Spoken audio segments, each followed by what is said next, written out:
Hello दोस्तों, comics hero channel पर आप सभी लोगों का स्वागत है। हमारी आज की कॉमिक्स है राजचित्र कथा की कॉमिक्स, जिसका नाम है द्वारिकाधीश कृष्ण।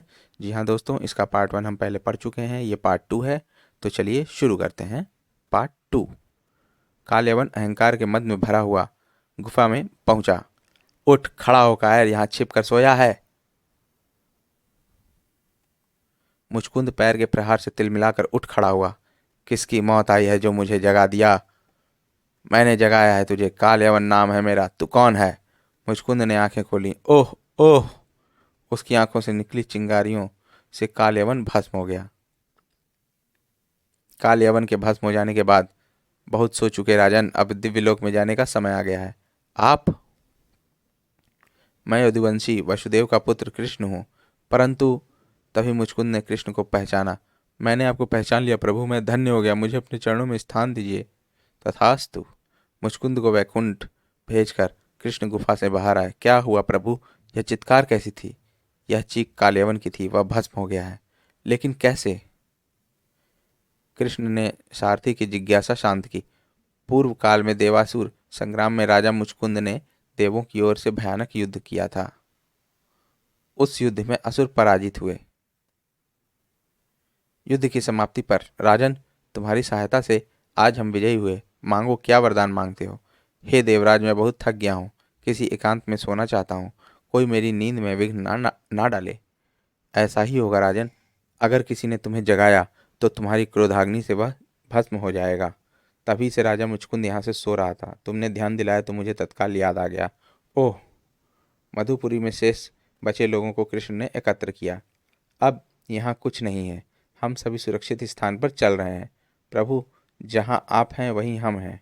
द्वारिकापुरी में नाना श्री, द्वारिका का यह दुर्ग आपके अधीन है, आप ही यहाँ के राजा हैं।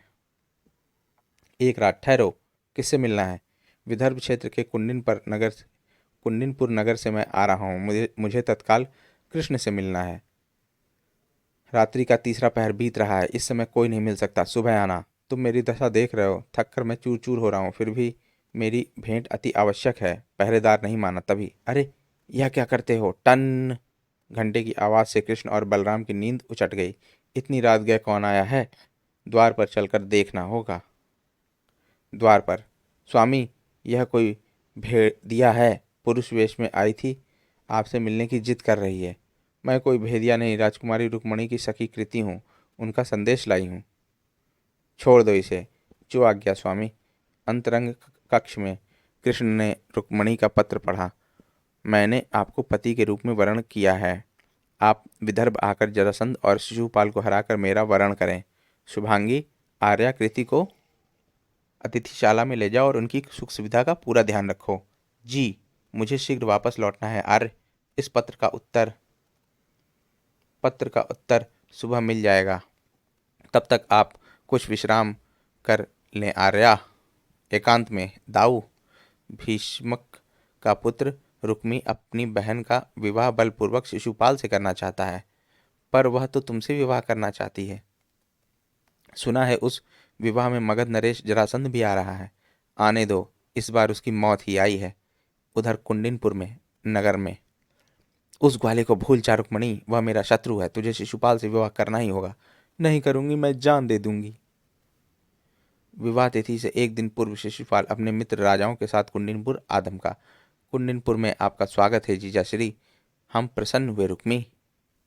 अतिथि गृह में रुक्मी, आज किसी समय हमारे मित्र मगध नरेश जरासंध पधारने वाले हैं।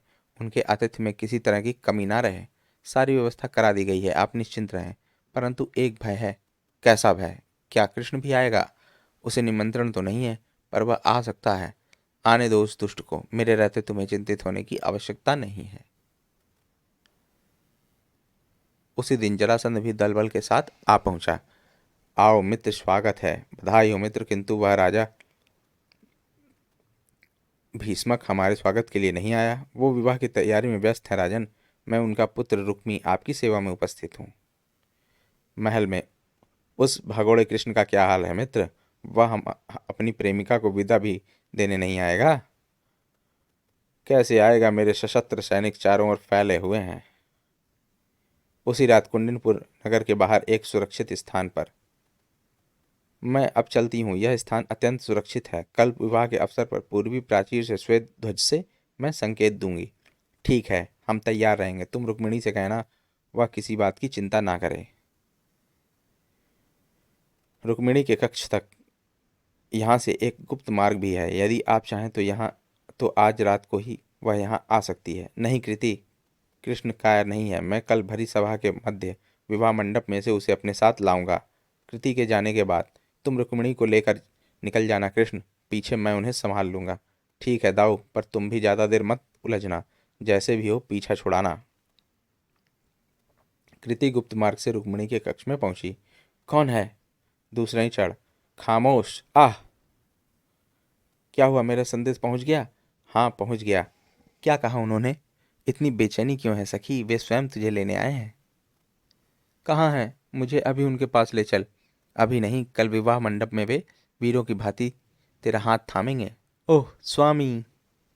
दूसरे दिन विवाह मंडप में कन्या को बुलाइए जजमान। अभी लीजिए पुरोहित जी। कहीं मैं फंस ना जाऊं कृति। चिंता मत करो, संकेत दे चुकी हूँ, वे अवश्य आएंगे। तभी वहां कुछ शोर मचा।